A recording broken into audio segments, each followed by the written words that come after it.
Olá, pessoal, tudo bem, turma? Hoje vamos dar continuidade à despesa pública e vamos falar da parte 2 de despesas públicas, sobre a continuação da natureza da despesa, não é? Que já começamos a falar, falamos de despesas correntes. Você já sabe que a categoria econômica da despesa tem despesa corrente, despesa de capital. E agora vamos dar continuidade com a parte 2 de despesa pública. Vamos iniciar. Bom, temos aí,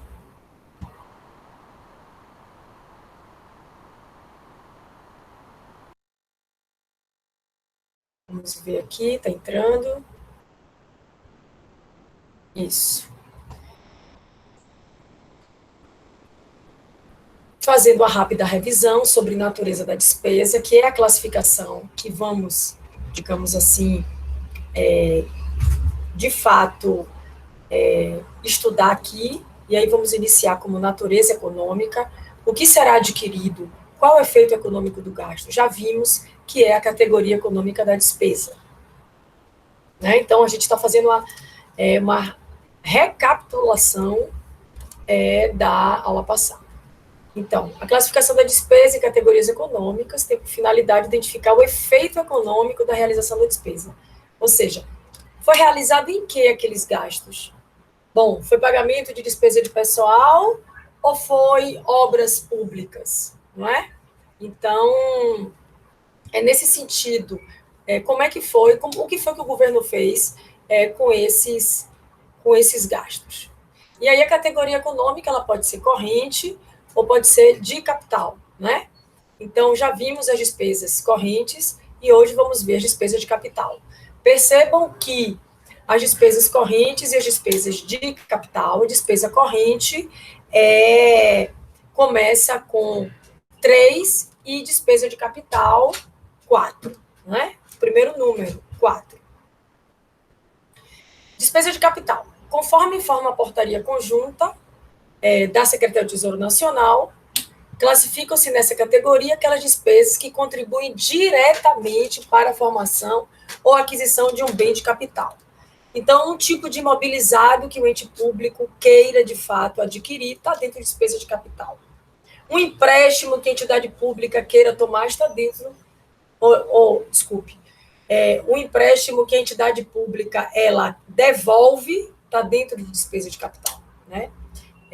Quando eu falo empréstimo, é devolução do empréstimo, porque quando ela toma uma receita de capital.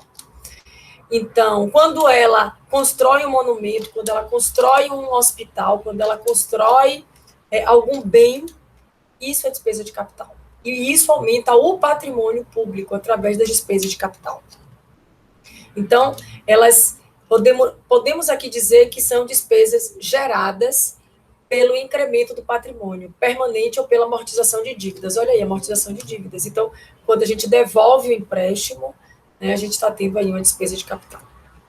Exemplos de despesa de capital: construção de escolas, rodovias, pontes, aquisição de materiais permanentes, pagamento do principal da dívida. Então, pagamento do principal da dívida, da operação de crédito ou principal, porque já vimos que os juros entra como despesa corrente. Aquisição de imóveis, aquisição de ações, então tudo isso é despesa de capital. Bom, e aí eu não posso deixar de falar da contabilidade pública, né? Por quê? As despesas de capital possuem como contrapartida um incremento no patrimônio permanente ou amortização de dívidas. Então, toda vez que a entidade pública faz uma despesa de capital, isso tem uma contrapartida, isso há um incremento no patrimônio. Então, é por isso que essas despesas acarretam fatos permutativos, né? Não são fatos, de fato, modificativos, mas fatos permutativos. Então, entrada de um ativo, de um bem do direito, concomitante com a saída do recurso financeiro. Então, compra de um imobilizado, saiu dinheiro de caixa, entrou uma construção de um imóvel, por exemplo. Então, isso faz com que haja uma permuta dentro do ativo. E essa despesa, que tipo de despesa foi? Foi uma despesa de capital, né? Ou saída de ativo concomitante à baixa de passivo, né, no mesmo valor. Então, digamos que há uma devolução de uma operação de crédito, onde sai dinheiro de caixa, mas, ao mesmo tempo, diminui extingue-se a obrigação no passivo da entidade. Então, isso é despesa de capital. Então, despesa de capital quase sempre, não é regra, mas quase sempre são despesas não efetivas, ou seja, não provocam alteração no patrimônio líquido da entidade pública. Tá? Então, no PL da entidade pública, não provocam alteração no patrimônio líquido, ou seja, a despesa de capital geralmente não gera uma variação patrimonial diminutiva. Bom, e aí eu trago um exemplo de despesa de capital em que ela não é efetiva, ou seja, ela não gera uma variação patrimonial diminutiva. Construção de um monumento. O recurso utilizado nessa construção será ativado, lançado no ativo não circulante. Quando a gente fala que a construção será ativada, significa dizer que aquele bem vai ser incorporado no ativo da entidade. Será um fato permutativo. O valor que sai de disponibilidade no ativo circulante ingressa no imobilizado, que é também no ativo circulante. Então, não tivemos aí nenhum tipo de variação positiva nem negativa no PL da entidade. Portanto, não ocorreu uma despesa sobre enfoque patrimonial. Então, não tivemos aí uma VPD, tivemos um fato permutativo, uma saída de ativo e entrada de um outro ativo. Bom, mas a despesa de capital também pode ser efetiva, né? Então, isso é muito difícil, uma despesa de capital variar o patrimônio líquido da entidade, mas isso pode acontecer. E por isso eu trouxe um exemplo para vocês. É a transferência de recursos a serem aplicados em despesas de capital, né? Aquele que recebe o recurso é uma receita de capital. E o que envia é uma despesa de capital. Então, transferência de recursos a serem aplicados em despesa de capital, ou seja, quem recebe uma receita de capital, essa saída de recurso financeiro vai gerar um fato modificativo diminutivo, ou seja, o ente público que está transferindo esse valor gera uma variação patrimonial diminutiva na demonstração das variações patrimoniais deste ente. E aquele que está recebendo há um aumento no seu PL, é uma variação patrimonial aumentativa. Então, é uma despesa de capital para quem está transferindo e para quem recebe é uma receita de capital. Efetivo. Tanto a despesa é efetiva para quem transfere e para quem recebe é uma receita também de capital efetiva. Por quê? Porque varia o PL da entidade pública. Importante. As despesas de capital demandam o registro de incorporação de ativo imobilizado, intangível ou investimento, e aí a gente coloca investimentos e inversões financeiras, ou o registro de desincorporação de passivo, amortização da dívida. Então, é justamente isso que a gente está aqui falando o tempo todo, né? Que a despesa de capital há uma despesa por quê? Porque incorpora um ativo, ou porque desincorpora um passivo, ou seja, extingue uma obrigação que está lá da entidade pública, é extinta com essa despesa, ou adentra algum ativo dentro do grupo do ativo da entidade pública, ou seja, há uma incorporação de ativo ou desincorporação de passivo provocada por uma despesa de capital. Bom, então, entendendo já a despesa de capital, já temos despesas correntes e despesa de capital. Perfeito? Despesa corrente, 3, despesa de capital, 4. Mas não podemos parar na categoria econômica. Estamos vendo aqui a categoria econômica. Aí, vamos agora para o segundo nível. Ou seja, o que vimos aqui?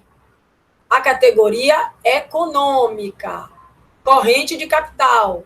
Agora, vamos para o grupo de despesa. Então, vamos para o segundo nível. Lembrando que temos também o desdobramento, que é o quinto nível, né? Que não é obrigatório, né? Para nenhum ente federado, mas a União geralmente utiliza também o quinto nível. Isso já foi dito. Então, vamos aqui para o segundo nível, o grupo de despesa, né? Então, essa estrutura da despesa, já vimos aqui também, que é com 4 níveis e 6 dígitos. Bom, e aí vamos agora para o grupo de despesa, que está aqui em verdinho, e vamos entender o que é o grupo de despesa. Primeiro, para a gente caracterizar esse grupo de despesa, eu preciso saber se é uma despesa corrente e de capital. Perfeito. Se é 3, eu sei que é despesa corrente. Se é 4, eu sei que é despesa de capital. Então, pronto. Então, grupo de natureza. Se é despesa corrente, eu sei que pode ser pessoal e encargos, eu sei que pode ser juros e encargos da dívida ou outras despesas correntes. Então, o grupo de natureza vai ser 1, 2 ou 3. Então, se eu disser para vocês, pessoal encargos, você vai me dizer, Valesca, é 3.1. Por que 3.1? Porque 3 é despesa corrente e 1 é pessoal e encargos sociais. Bom, entendido isso, despesa de capital começa com o dígito 4. Mas qual é o grupo de natureza da despesa dentro de despesa de capital? Investimento? Se for investimento, o código é 4.4. Por quê? Porque é 4 de despesa de capital e 4 de investimento.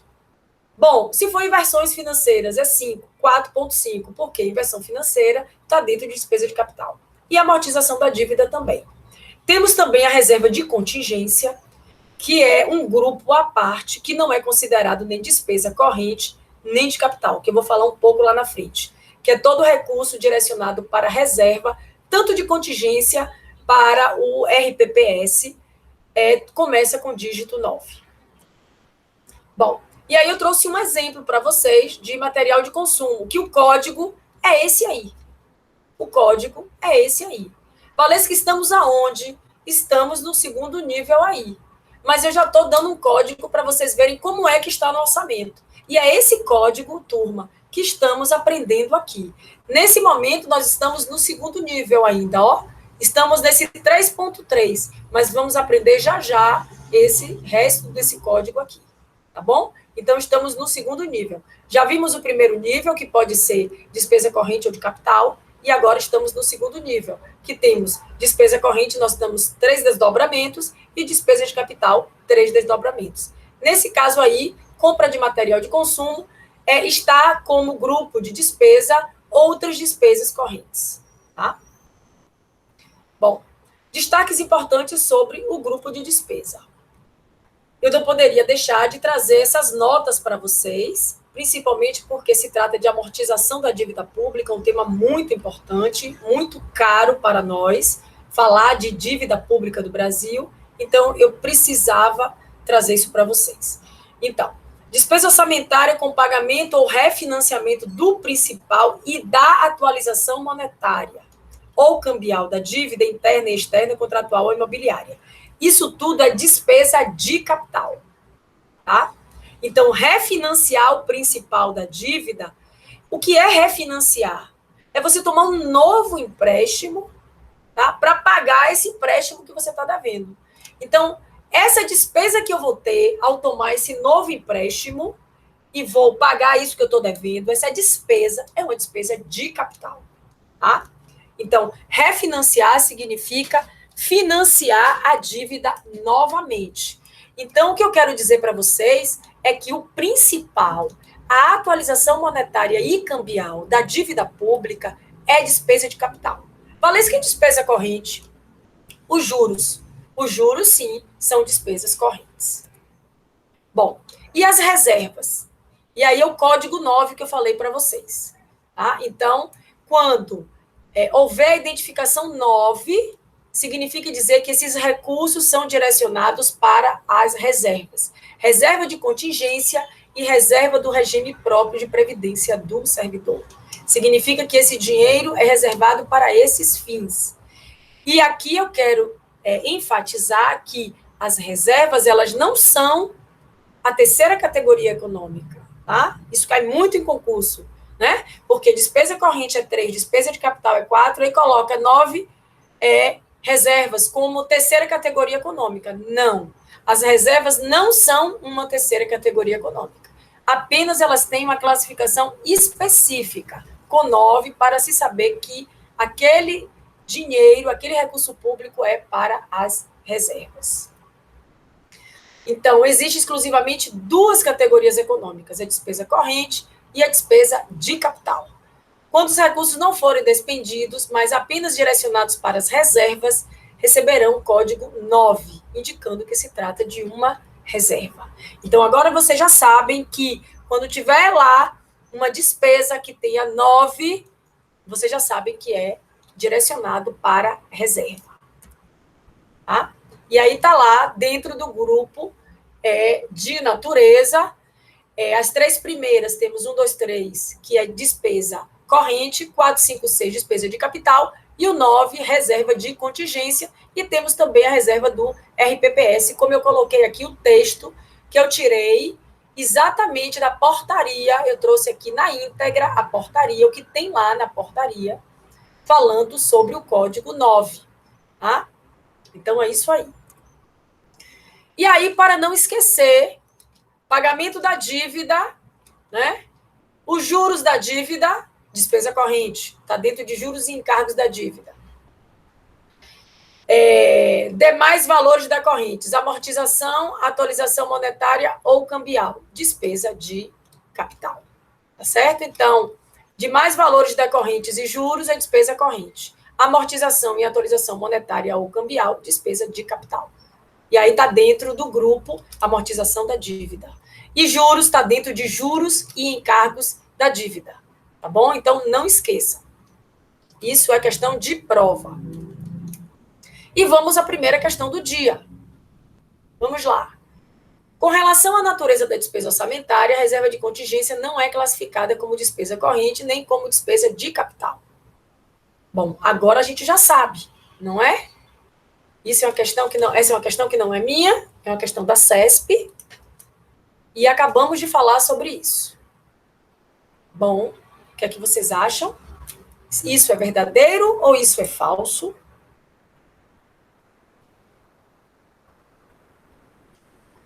Isto é verdadeiro. A reserva de contingência é uma dotação global, não especificamente destinada a determinado órgão, unidade orçamentária, programa ou categoria econômica, cujos recursos serão utilizados futuramente, quando necessário, para abertura de créditos adicionais. Não é nem despesa corrente, nem despesa de capital. Então, vocês não erram mais questão dessa natureza. Vamos para a segunda questão? Vamos lá? Verdadeiro ou falso? Leiam aí.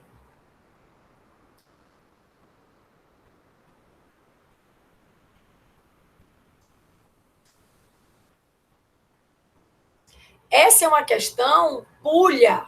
Esta é uma questão pulha. Porque exige que o candidato, porque essa é uma questão de concurso, eu não botei a banca, entenda esta portaria. Tá? Então, fala o seguinte: na lei orçamentária, a discriminação da despesa é quanto à sua natureza, facial no mínimo, por categoria econômica, grupo de natureza de despesa e modalidade de aplicação. Artigo 6, portaria número 63, 2001. Isso você só vai saber se você for na portaria. Por quê, Valesca? Porque nós vimos aqui que a discriminação da despesa pode ir até o 5º nível. E aqui só está dizendo que com 3 já dá conta. Pois é, mas a portaria diz isso. A portaria diz que com 3 já se pode classificar. Então, isso é o que está lá na portaria. Mas, usualmente, vai até o 4º nível, podendo ser até o 5º. Por que podendo ser até o 5º? Porque o 5º é facultativo. Bom, já chegamos aí ao grupo de despesa, vamos afunilar um pouco mais o código que estamos aprendendo para modalidade de aplicação, que é o 3º nível de classificação da despesa, modalidade de aplicação. Então, temos o que significa modalidade de aplicação. Indica se a execução orçamentária será efetuada por unidade, no âmbito da mesma esfera de governo, se por outro ente da federação, se por outra entidade privada ou estrangeira. Então, por exemplo, se tiver um código 20, significa dizer que vai ser uma transferência à União. 22, execução orçamentária delegada à União. 30, transferências a estados e ao Distrito Federal. Bom, geralmente tem também aplicações diretas, que é 90, que é o mais comum, que significa que é uma aplicação do orçamento da mesma esfera de governo. Aplicações diretas, olha aí, no final, 90. Então, esse código é a modalidade de aplicação. Se é uma transferência, para quem é que é transferido, né? Se é para o Estado, se é para o Distrito Federal, se é de um fundo público para outro fundo público. Então, tem essa qualificação aí que mostra a modalidade de aplicação, que é o terceiro nível da despesa pública. Vamos agora para o quarto nível, que é o elemento de despesa, que é o quarto nível de classificação. Vamos lá?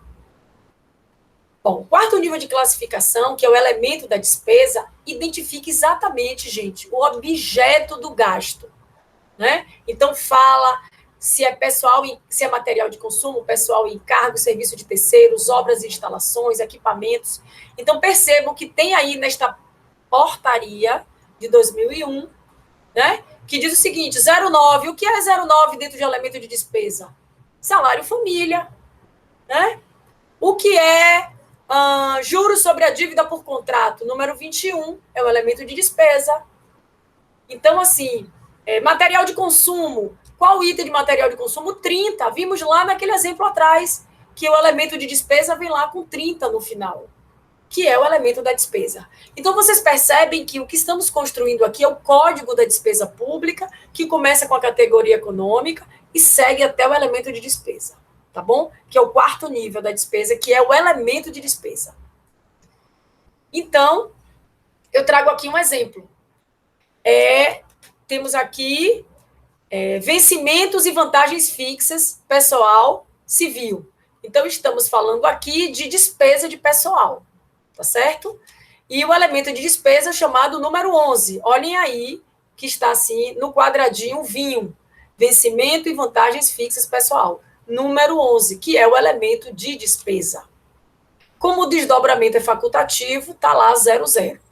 Então, olhem aí qual é o código desta despesa de pessoal, classificada como vencimentos e vantagens fixas, não é? 3.1.90.11. Por que 3, Valesca? Porque é uma despesa corrente. Por que 1? Porque está lá dentro de encargos de pessoal. Por que 90? Porque é uma aplicação direta, é paga lá com o orçamento do próprio ente federado. E por que é 11? Porque está aqui como elemento de despesa, vencimentos e vantagens fixas, pessoal civil. Então, gente, está aqui, aprendemos agora, nesse momento, na sua totalidade, qual é o código que aparece no orçamento. Afinal de contas, estamos estudando orçamento e finanças públicas, que é a nossa matéria. Então, agora você já sabe qual é o código de uma despesa pública dentro do orçamento.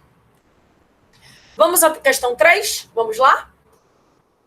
A classificação econômica da despesa tem por finalidade identificar o efeito econômico da realização da despesa, ou seja, evidencia como os gastos foram realizados. Se o governo efetuou investimentos, contribuiu com bens públicos, pagamento de juros, etc. Isso é verdade ou é falso? Identificar o efeito econômico da realização da despesa.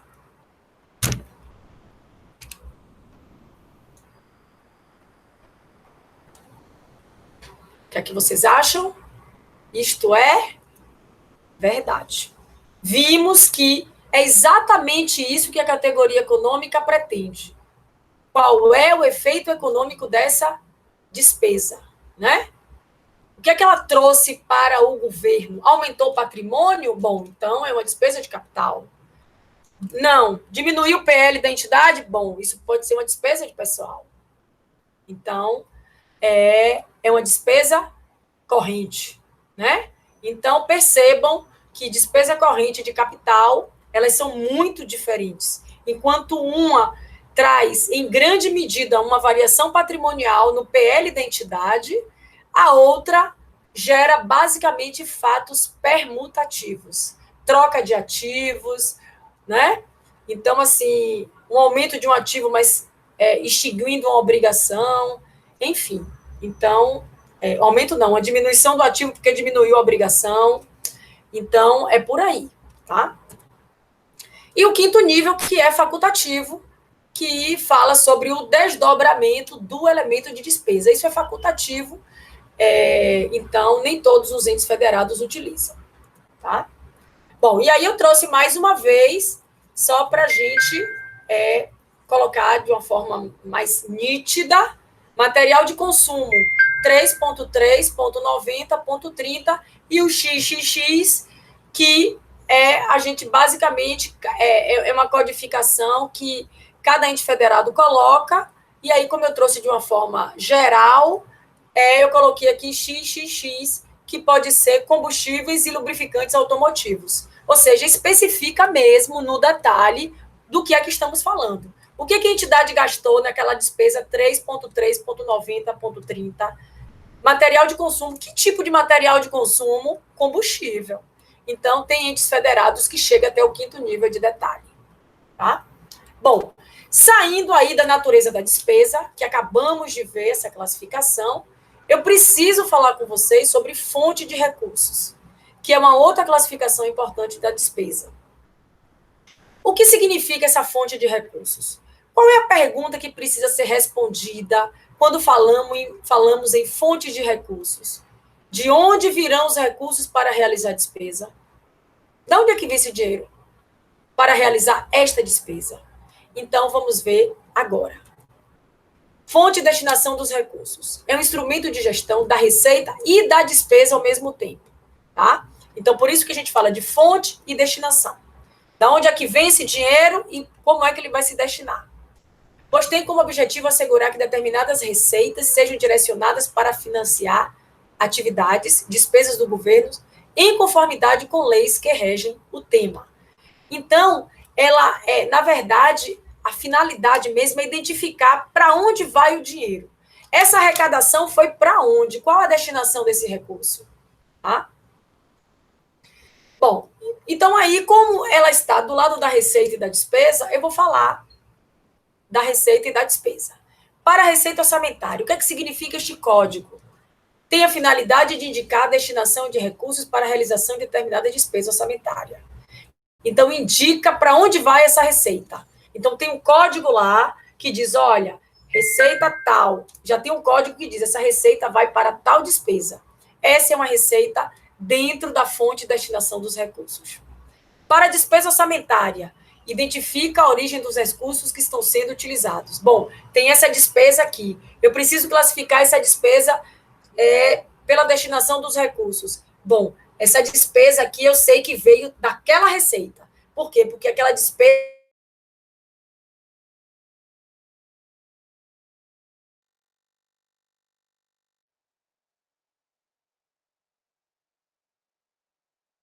não vinculada desses recursos. A destinação vinculada é o processo de vinculação entre a origem e a aplicação de recursos, em atendimento às finalidades específicas estabelecidas pela norma. Destinação não vinculada é o processo de alocação livre entre a origem e a aplicação de recursos, para atender a qualquer finalidade, desde que dentro do âmbito das competências de atuação do órgão ou entidade. Então, a fonte de destinação de recursos, ela traz essa questão de vinculação entre a origem e a aplicação desses recursos. Bom, e aí eu não posso deixar de falar da contabilização dessa fonte de destinação dos recursos na contabilidade pública. Como eu sempre digo a vocês, essa matéria é a preparação, é a base conceitual para aplicação em contabilidade governamental. E essa conta de destinação dos recursos, né, que nós chamamos de disponibilidade por destinação de recursos, aparece, gente, no plano de contas da entidade pública. Pois é, aparece no plano de contas e é contabilizado através do sistema de controle ou também sistema de compensação, né? O nome mais novo é sistema de controle. Com a nova contabilidade pública, nós temos o sistema de controle, que trata exatamente dos atos da administração pública e de todo o fluxo financeiro passa pelo sistema de controle da entidade pública. Então, além do sistema orçamentário e do sistema patrimonial, na entidade pública tem um sistema de controle. E essa conta que eu estou falando aqui para vocês, de destinação dos recursos, ela aparece tanto na hora que a entidade pública recebe dinheiro, quanto no momento que ela gasta dinheiro. Então, vamos dar um exemplo de uma partida dobrada, utilizando essa destinação de recursos. Quando a entidade pública tem uma receita, ela tem uma receita qualquer que seja, pode ser um empréstimo que ela tenha, que ela receba, Então, o que é que ela vai fazer? Ela vai debitar numa conta chamada controle das disponibilidades de recursos e vai creditar numa conta disponibilidade por destinação de recursos, chamada DDR. Então, temos aí um débito na conta 7 e um crédito na conta 8. Por enquanto, eu não quero que vocês mentalizem nada disso. É só para vocês verificarem que o que estamos estudando aqui tem aplicação em contabilidade. Na despesa pública, temos também, quando a entidade pública empenha, eu dei só um exemplo do empenho, mas essa conta de destinação dos recursos públicos, ela vai ser mexida do empenho até o pagamento, tá? Até o fechamento do balanço, o fechamento do exercício, tem um movimento nessa conta de destinação, disponibilidade por destinação de recursos. Então, é uma conta bem importante. Então, aí, quando se faz uma despesa, nós debitamos na DDR, que é chamada disponibilidade por destinação de recursos, e creditamos disponibilidade por destinação de recursos comprometida por empenho. Então, fizemos um débito e fizemos um crédito, fizemos uma partida dobrada no sistema de controle com essas contas de destinação dos recursos. E aí tem um códigozinho que vocês estão vendo debaixo dessas contas, aqui, ó, aqui e aqui, que diz exatamente a fonte desses recursos que estão movimentados. Então, é esse código aí, que é o código que estamos aprendendo aí no orçamento hoje. Mas eu estou indo além desse código aqui para vocês. Eu estou dizendo a vocês que essas contas, elas são movimentadas sempre na contabilização das transações do setor público. Então, para vocês já irem pensando que vão, de fato, fazer a contabilização nessas contas no sistema de controle das entidades públicas. E para fechar a aula de hoje, vamos para a questão 4. O elemento de despesa indica se a execução orçamentária será efetuada por unidade no âmbito da mesma esfera de governo, se por outro ente da federação, se por outra entidade privada ou estrangeira. Também evidencia a dupla contagem das execuções orçamentárias, possibilitando a sua eliminação. Né? É o elemento de despesa que indica isso, dentro daquela arrumação que fizemos do Código da Despesa Pública. Será que é o elemento de despesa? Ou será que é a modalidade de aplicação, que tem esse objetivo? Então, é a modalidade de aplicação que tem esse objetivo de fato, verificar como é a execução orçamentária, como é que ela se dá, e, inclusive, evitar a dupla contagem da execução orçamentária. Então, é isso aí, turma. Vamos finalizando a parte 2 de despesas públicas. Teremos aula online na próxima segunda-feira, tá certo? Então, vamos finalizando por aqui. Um ótimo final de semana para vocês e nos vemos com toda certeza na próxima aula online, se Deus quiser e Ele há de querer, tá bom? Tchau, tchau para vocês.